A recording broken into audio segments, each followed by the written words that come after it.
வரலக்ஷ்மி அப்படின்னா வரங்களை வழங்கக்கூடிய லக்ஷ்மி. வெறும் மேரீடான விமன் மாத்திரம் தான் பண்ண முடியுமா, சுமங்கலிக்கு மாத்திரம் தானா அப்படின்னு நீங்க கேட்டீங்கன்னா கிடையாது. ஆண்களும் வரலட்சுமி விரதம் வேணும்னா பார்ட்டிசிபேட் பண்ணலாம். நிறைய செல்வங்கள், நல்ல ஒரு வளம் பெருக தான் இதை நம்ம வளர்பிறை வெள்ளி அன்னைக்கு கொண்டாடுறோம். ஏன் நம்ம வரலட்சுமி பூஜைக்கு ஒரு மஞ்சள் கலர்ல கயிறு கட்டுறோம் அப்படின்னு தெரியுமா? இந்த மஞ்சள் கயிறை நம்ம உடம்போட சேர்ந்து கேரி பண்ணும்போது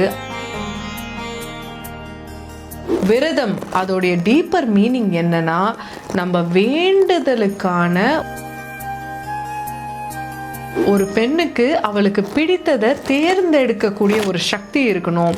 இதுதான் என்னை பொறுத்த வரைக்கும் வரலட்சுமி விரதத்தோடைய ஒரு சிக்னிஃபிகன்ஸ். இந்த வரலட்சுமி விரதத்தன்னைக்கு நீங்க என்னெல்லாம் பண்ணலாம்? நிறைய பணம் மாத்திரம் வந்தா லக்ஷ்மியா? கிடையாது. லக்ஷ்மி என்றது உங்க அம்மாவுடைய சிரிப்புல இருக்கு. இன்னும் ஒரு முக்கியமான விஷயம், இந்த பூஜை பண்ணும்போது நீங்க 108 முறை உங்க மனசார வரலட்சுமியை நினைச்சு ஓம். வரலட்சுமி விரதம் பெண்ணின் சக்தியை கொண்டாடக்கூடிய ஒரு தெய்வீக திருநாள். வணக்கம் வைரா டிவி நேயர்களே, இந்த நாள் பத்தி நான் சொல்லும் போதே உங்களுக்கு ஞாபகம் வர ஃபர்ஸ்ட் விஷயம் எது? லக்ஷ்மி பூஜை, கலசம், புடவை, அலங்காரம், இந்த மாதிரி பல விஷயம் உங்க மைண்டுக்கு வரலாம். ஆனா இந்த நாள் வெறும் ஒரு பூஜை மட்டும் கிடையாது. இது ஒரு அதையும் தாண்டி பெரிய பெரிய கான்செப்ட். ஒரு பெண்ணுடைய சிறப்பை கொண்டாடக்கூடிய ஒரு நாளா தான் நான் இதை பார்க்கிறேன். ஒரு பெண் என்பவள் பல ரூபங்களை ஒரு நாள்ல ஈஸியா எஃபர்ட்லெஸ்ஸா செய்யக்கூடியவள். அவள் ஒரு தாய், அவள் ஒரு மகள், ஒரு கேர் கிவர், ஒரு மனைவி, ஒரு ஃப்ரெண்ட், இதையும் தாண்டி அவள் ஒரு அன்பானவள். இந்த மாதிரி ஒரு பெண்ணானவள் பல ரூபங்கள்ல இருக்கிறா. அவளுக்கு அவ்வளோ ஒரு ஸ்ட்ரென்த் தேவைப்படுது. இந்த பெண் எல்லாருக்குமே ஸ்ட்ரென்த் கொடுக்கக்கூடியவள். இந்த பெண் எல்லாருக்குமே ஸ்ட்ரென்த்தை வாரி வழங்கக்கூடியவள். ஆனா அவளுக்கு ஸ்ட்ரென்த் எங்க இருந்து கிடைக்குது? அதுதான் சக்தி. வரலட்சுமி விரதம் இந்த சக்தியை வெளியில இருக்க தெய்வமா பார்க்காம நமக்குள்ள இருக்கிற ஒரு டிவைன் பொட்டென்ஷியலா ஞாபகம் ஊட்டக்கூடிய ஒரு நாளா இருக்கு. வரலட்சுமி யாரு? வர அப்படின்னா வரம், லக்ஷ்மி அப்படின்னா மங்களம், செல்வம், அன்பு, செழிப்பு. வரலட்சுமி அப்படின்னா வரங்களை வழங்கக்கூடிய லக்ஷ்மி. வரலட்சுமி மகாலட்சுமியோட ஒரு ரூபம் தான். இந்த பூஜை ஒவ்வொரு ஆண்டும் ஆவணி மாத பௌர்ணமிக்கு முன்னாடி வரக்கூடிய வாரத்தோட வெள்ளிக்கிழமை அன்னைக்கு கொண்டாடப்படுது. இந்த நாள் நம்ம ஒவ்வொரு ஆண்டும் லக்ஷ்மியை வழிபடும் போது நம்ம கேட்கறது பணம் மட்டும் கிடையாது.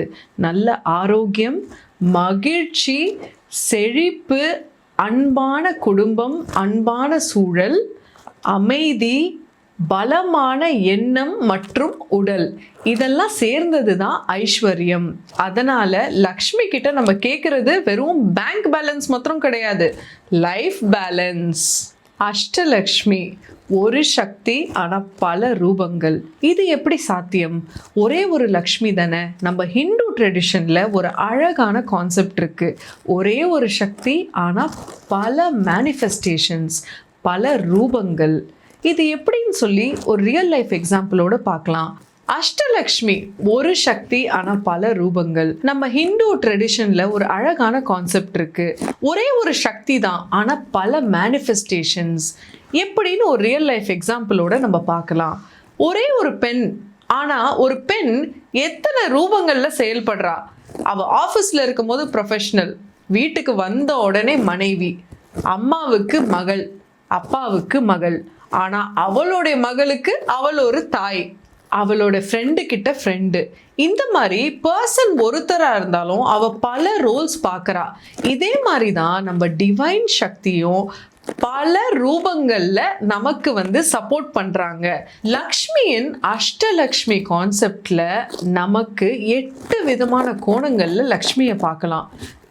வெல்த் அது ஒரு கோணம், ஹெல்த் அது இன்னொரு விதமான லக்ஷ்மி, தைரியம் இன்னொரு விதமான லக்ஷ்மி, அதே மாதிரி நமக்கு கிடைக்கக்கூடிய அந்த பீஸ், மன அமைதி அது ஒரு விதமான லக்ஷ்மி தான்.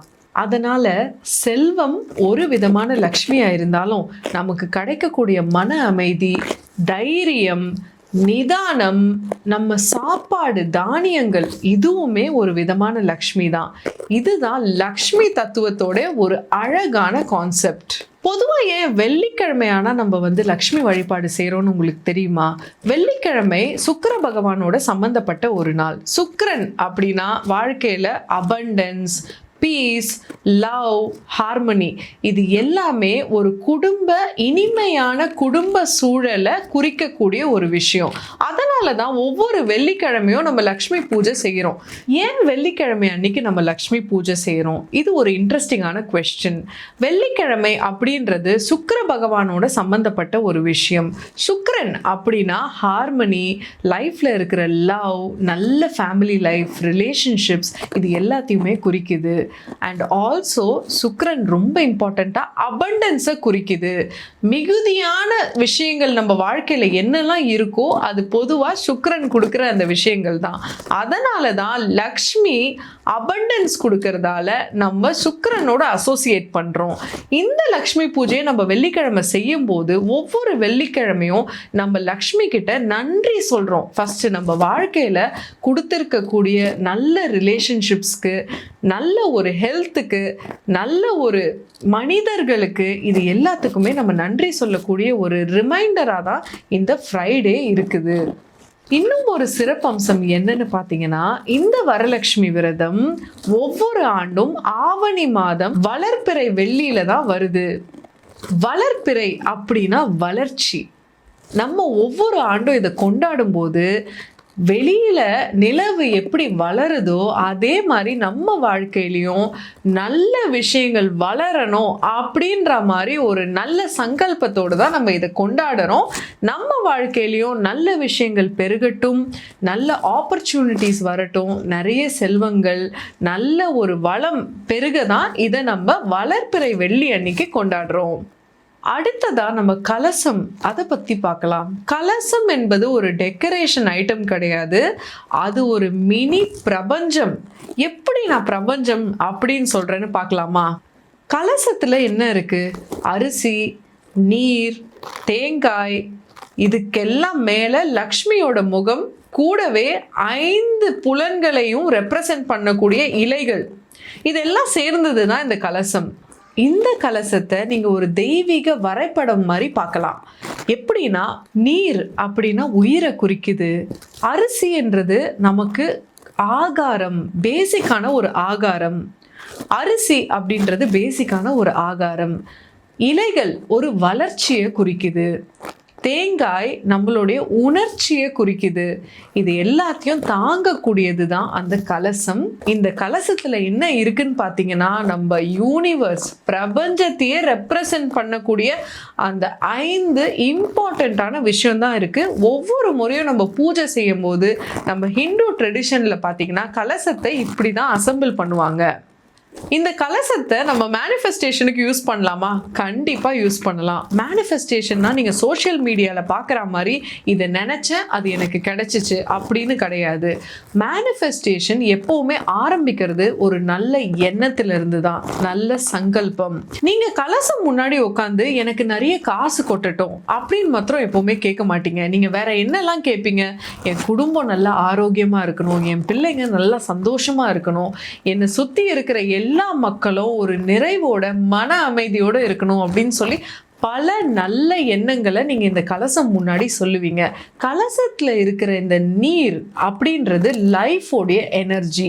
இந்த நீர் வந்து உங்களுடைய தாட்ஸ் எல்லாத்தையுமே டிரான்ஸ்மிட் பண்ணி பிரபஞ்ச அலைகளா மாத்தி அது பிரபஞ்சத்துக்கிட்ட எடுத்துட்டு போய் சேர்த்துரும்.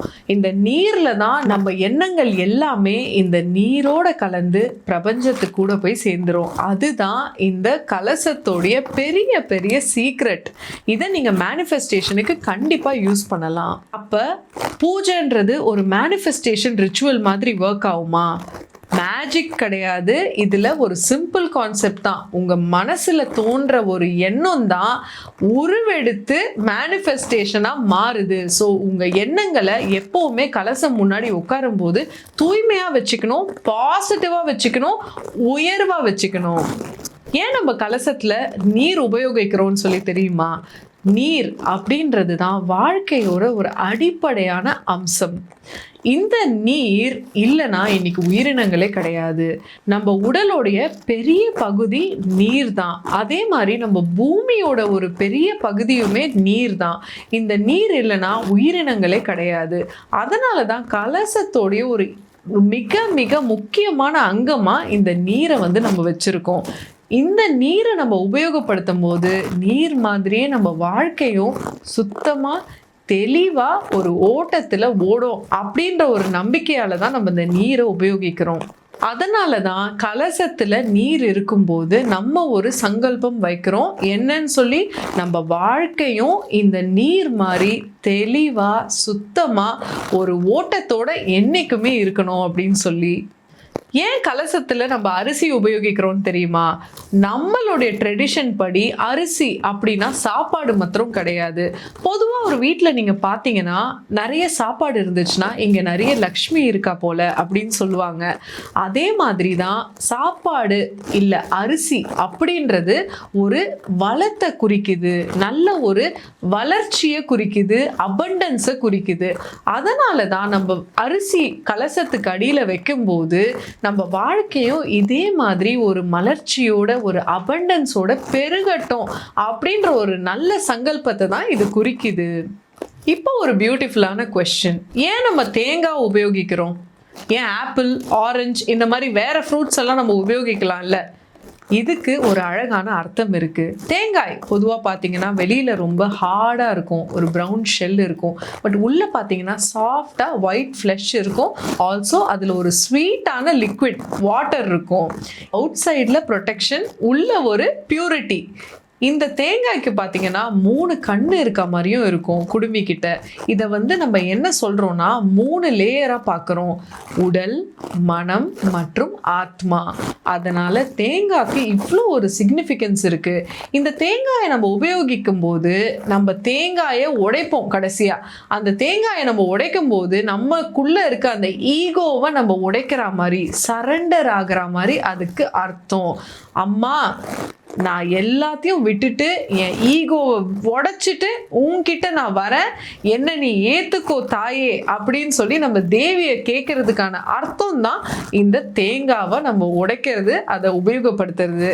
இன்னும் ஒரு பியூட்டிஃபுல்லான கான்செப்ட் என்ன தெரியுமா? நம்ம தேங்காயை உடைக்கும் போது நம்ம ஈகோவை உடைக்கிற மாதிரி, நம்ம அகங்காரத்தை எல்லாத்தையும் சரண்டர் பண்ணி தவிடு பொடியாக்கி அம்மா முன்னாடி, தேவி முன்னாடி நம்ம சரண்டர் ஆகிற மாதிரி, அம்மா நீ என்ன ப்ரொடெக்ட் பண்ணு, நான் உடைஞ்சிட்டேன் உன் முன்னாடி, என் ஈகோ போச்சு அப்படின்னு சொல்றதுக்கான ஒரு ஸ்பிரிச்சுவல் சிக்னிஃபிகன்ஸ் தான் இந்த தேங்காயை உடைக்கிற ஒரு ரிச்சுவல். கலசத்துக்கு மஞ்சள், குங்குமம், இலை, நீர், தேங்காய், பட்டு வஸ்திரம் மற்றும் லக்ஷ்மியின் முகம் இது எல்லாமே நம்ம பயன்படுத்துறோம்.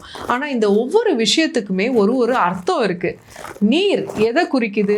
வாழ்க்கையை குறிக்குது, உயிரினங்களை குறிக்குது. அரிசி அப்படின்றது நமக்கு ஊட்டச்சத்தை குறிக்குது.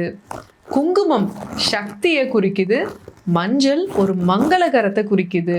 இந்த மாதிரி ஒவ்வொரு விஷயமுமே ஒவ்வொரு அறிகுறி இருக்கு. தேங்காய் உணர்ச்சியை குறிக்குது. லக்ஷ்மியின் முகம் ஒரு தெய்வத்துவத்தை குறிக்குது. ஸோ ஒரு பெண் ஒரு கலசத்தை உருவாக்கும் போது வெறும் டெக்கரேஷன் மாத்திரம் பண்ணலை, ஒரு தெய்வீகமான சூழல், கர்ப்ப கிரகத்து போல ஒரு சூழலை தான் உருவாக்குறா. ஏன் நம்ம வரலட்சுமி பூஜைக்கு ஒரு மஞ்சள் கலர்ல கயிறு கட்டுறோம் அப்படின்னு தெரியுமா? இந்த மஞ்சள் கயிறை நம்ம உடம்போட சேர்ந்து கேரி பண்ணும்போது அது நமக்கு ஒரு அழகான ரிமைண்டரா மாறிடுது. அந்த நாள் நம்ம நினைத்த நல்ல எண்ணங்கள், நல்ல விஷயங்கள் நம்ம உடலோட சேர்ந்து நமக்கு ஒரு பியூட்டிஃபுல் ரிமைண்டரா அது செயல்படும். ஒரு பெண்ணானவள் பொதுவா அவளை பார்த்துக்கிறத விட அவ குடும்பத்தை தான் அதிகம் பார்த்துப்பா. அவளை எப்பவுமே அவ கடைசியா தான் வச்சுப்பா. ஆனா இந்த கயிறை அவ ஒவ்வொரு முறையும் பார்க்கும்போது என்ன நான் நல்லா பார்த்துக்கிட்டாதான் என் குடும்பம் மகிழ்ச்சியா இருக்கும் அப்படின்னு சொல்லக்கூடிய ஒரு அழகான ரிமைண்டர் தான் இந்த கயிறு. இதை ஒரு கமிட்மெண்ட் பிரேஸ்லெட் மாதிரி கூட நம்ம உபயோகிக்கலாம். ஒரு விரதத்துக்கான நோக்கம் என்னவா இருக்கும்னு நீங்க நினைக்கிறீங்க? ஃபாஸ்டிங் அப்படின்னா சாப்பிடாம இருக்கிறது மாத்திரம் தானே ஃபாஸ்டிங்? விரதம் அதோடைய டீப்பர் மீனிங் என்னன்னா, நம்ம வேண்டுதலுக்கான ஒரு ஒழுக்கம், அதை கொண்டு வரதுக்கான விஷயம் தான் இந்த விரதம். நம்ம வேண்டுதல் மேல நம்ம ரொம்ப ஃபோக்கஸ்டா இருக்கணும் அப்படின்னா ஒவ்வொரு முறையும் நமக்கு பசிக்கும் போது அந்த எண்ணங்களை நம்ம நினைவுக்கு கொண்டு வருவோம். இல்லை நம்ம சாப்பிடக்கூடாது, நம்ம இதுக்காக தான் ஃபாஸ்டிங் இருக்கிறோம் அப்படின்னு சொல்லி அந்த ஒவ்வொரு வாட்டி நம்ம அந்த நினைவுக்கு கொண்டு வரும்போதும் அந்த வேண்டுதல் இன்னும் ஸ்ட்ராங் ஆகுது. திரும்ப திரும்ப நம்ம ஒரு விஷயத்தை செய்யும் போது உங்களுக்கே தெரியும் அதை நீங்க இன்னும் சிறப்பா செய்வீங்க. அதே மாதிரி தான் உங்க வேண்டுதலையும் நீங்க திரும்ப திரும்ப நினைவுக்கு கொண்டு வரும்போது கவனம் சிதறாம அந்த வேண்டுதல் உறுதியா ஒரு எண்ணமா உங்க நினைவுல இருக்கும். அதுதான் விரதத்தோடைய டீப்பர் மீனிங். ஆனா விரதம் கம்பல்சரியா பண்ணணுமான்னு கேட்டீங்கன்னா இல்ல. சப்போஸ் உங்களுக்கு பிரெக்னன்சி அந்த மாதிரி ஒரு சிச்சுவேஷன் இருக்கலாம், இல்லைனா ஹெல்த் ரிலேட்டட் காம்ப்ளிகேஷன் இருக்கலாம். இந்த மாதிரி சில சிச்சுவேஷன் எல்லாம் ஃபாஸ்டிங் நீங்க அவாய்ட் பண்ணிக்கலாம். நீங்க லைட்டான ஃபுட்ஸ் மாத்திரம் எடுத்துக்கலாம். உங்களுடைய பக்தி என்றது ஃபாஸ்டிங்கை பொறுத்து வர ஒரு விஷயம் கிடையாது. அது ஒரு மெஷர் பண்ற விஷயமே கிடையாது. உங்களால முடிஞ்சா நீங்க ஃபாஸ்ட் பண்ணலாம், இல்லைனா நீங்க நார்மலா லைட்டான ஃபுட்ஸை சாப்பிடலாம். இப்போ ஒரு இம்பார்ட்டண்ட்டான கொஸ்டின், யாரெல்லாம் வரலட்சுமி விரதத்தை அப்சர்வ் பண்ண முடியும்? வெறும் மேரீடான உமன் மாத்திரம் தான் பண்ண முடியுமா? சுமங்கலிக்கு மாத்திரம் தானா அப்படின்னு நீங்க கேட்டீங்கன்னா கிடையாது. ஆண்களும் வரலட்சுமி விரதம் வேணும்னா பார்ட்டிசிபேட் பண்ணலாம். ட்ரெடிஷ்னலா பார்த்தீங்கன்னா ஆண்கள் கூட இதுல பார்ட்டிசிபேட் பண்ணிட்டு தான் இருந்தாங்க.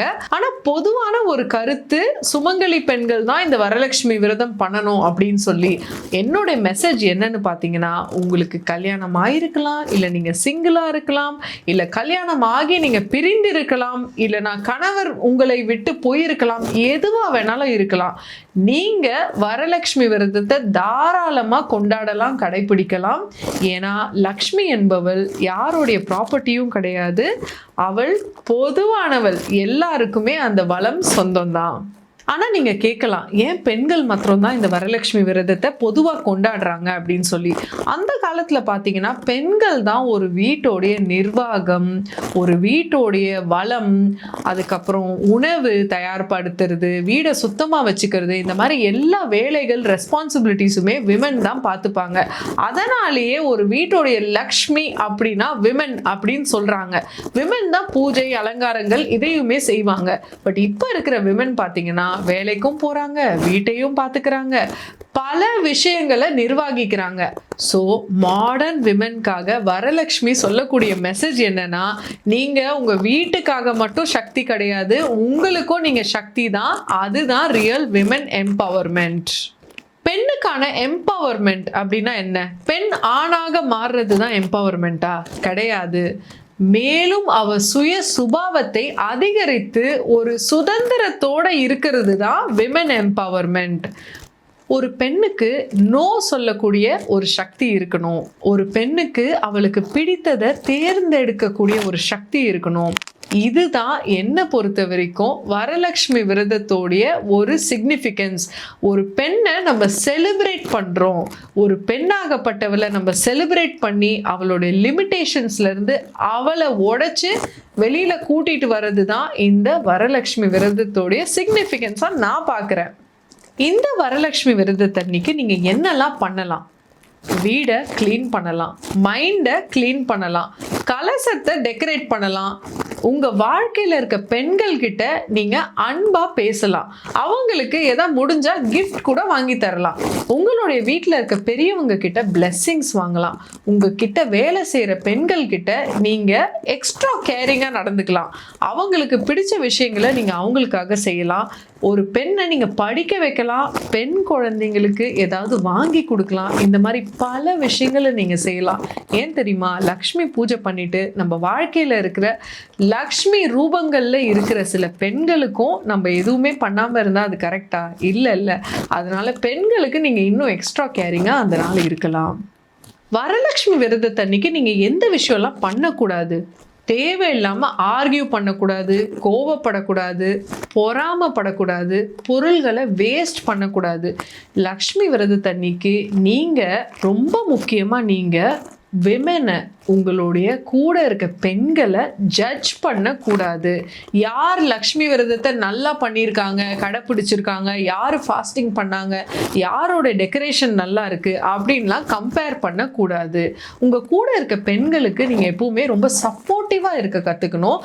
நீங்கள் பொறாமையை பாராட்டக்கூடாது. கண்டிப்பாக இதெல்லாம் நீங்கள் கடைப்பிடிக்க வேண்டிய சில விஷயங்கள். கண்டிப்பாக இதெல்லாம் நீங்கள் பண்ணவே கூடாது.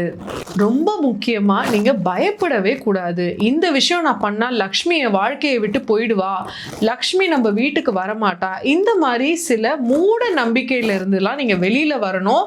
ஏன்னா பக்தி என்றது ஒரு பயத்தால உருவாக்கப்பட்ட விஷயம் கிடையாது.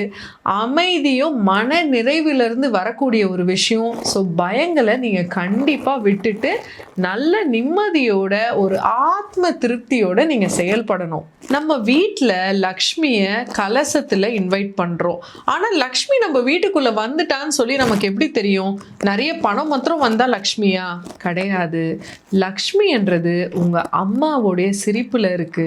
உங்க அப்பா நிம்மதியா தூங்குறதுல லக்ஷ்மி இருக்கு. உங்க குழந்தை அன்போட அறிவோட விளையாடுறதுல லக்ஷ்மி இருக்கு. உங்க கணவர் உங்க கூட அண்டர்ஸ்டாண்டிங்கோட இருக்கிறதுல லக்ஷ்மி இருக்கு.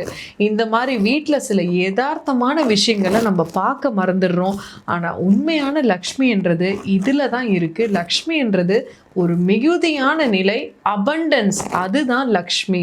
உண்மையான லக்ஷ்மின்றது நம்ம வாழ்க்கையில ஒரு மிகுதியான அபண்டன்ஸ் இருக்கான்றது தான் லக்ஷ்மி.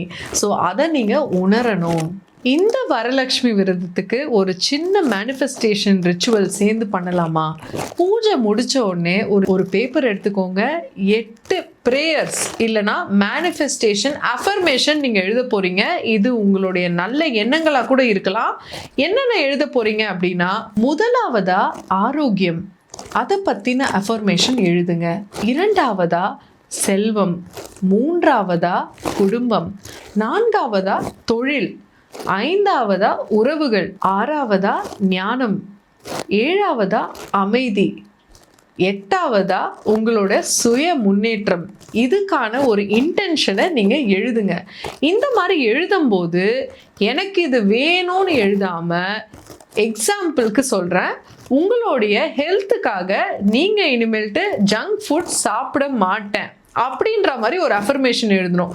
என்னுடைய செல்வம் பெருகிறதுக்காக நான் என்னுடைய சோம்பேறித்தனத்தை விட போறேன், நான் இன்னும் ஆக்டிவா சீக்கிரம் எழுந்துக்க போறேன் அப்படின்ற மாதிரி, என் உறவுகள் மேம்பட நான் ஃபேமிலி டைம் இனிமேல் கொடுக்க போறேன், என் தொழில் முன்னேறணும் அப்படின்றதுக்காக நான் டெய்லி ஒரு ஸ்டெப் எடுக்க போறேன். இந்த மாதிரி சில ப்ராக்டிக்கலான சிம்பிளான விஷயங்களை நீங்க பிரேயர்ஸா எழுதலாம். இதை நீங்க கண்டிப்பா பண்ணணும். இதை நீங்க பண்ணும்போது மேனிஃபெஸ்டேஷன் வித் ரெஸ்பான்சிபிலிட்டி, அதாவது பொறுப்போட கலந்த ஒரு பிரேயரா நீங்க மாத்திடுறீங்க. இதுவே உங்க வாழ்க்கையா மாறுறதுக்கு ரொம்ப நாள் ஆகாது. நீங்க பண்ணி பாருங்க, ஈஸியா உங்க வாழ்க்கை சூப்பரா மாறிடும். இதுதான் மேனிஃபெஸ்டேஷன் வித் ரெஸ்பான்சிபிலிட்டி. அப்படின்னா ஒரு பொறுப்புணர்ச்சியோட நீங்க கேட்குற ஒரு பிரேயர், கண்டிப்பா அது உங்களுக்கு அனுகூலமாகும். இன்னும் ஒரு முக்கியமான விஷயம், இந்த பூஜை பண்ணும்போது நீங்க 108 முறை உங்க மனசார வரலட்சுமியை நினைச்சு ஓம் ஸ்ரீ வரலட்சுமியே நமக அப்படின்னு சொல்லலாம். இல்லைன்னா ஓம் ஸ்ரீம் மகாலட்சுமியே நமக. இந்த மந்திரத்தை நீங்க உச்சரிக்கும் போது உங்களுக்குள்ள இருக்க சக்தி அந்த பிரபஞ்ச சக்தியோட இணையும். இதுதான் அந்த மந்திரத்தோட ஸ்பெஷாலிட்டி. வரலட்சுமி தாயே, எங்கள் எல்லாரையும் மங்களமாக வழிநடத்துவாயாக. நன்றி, வணக்கம்.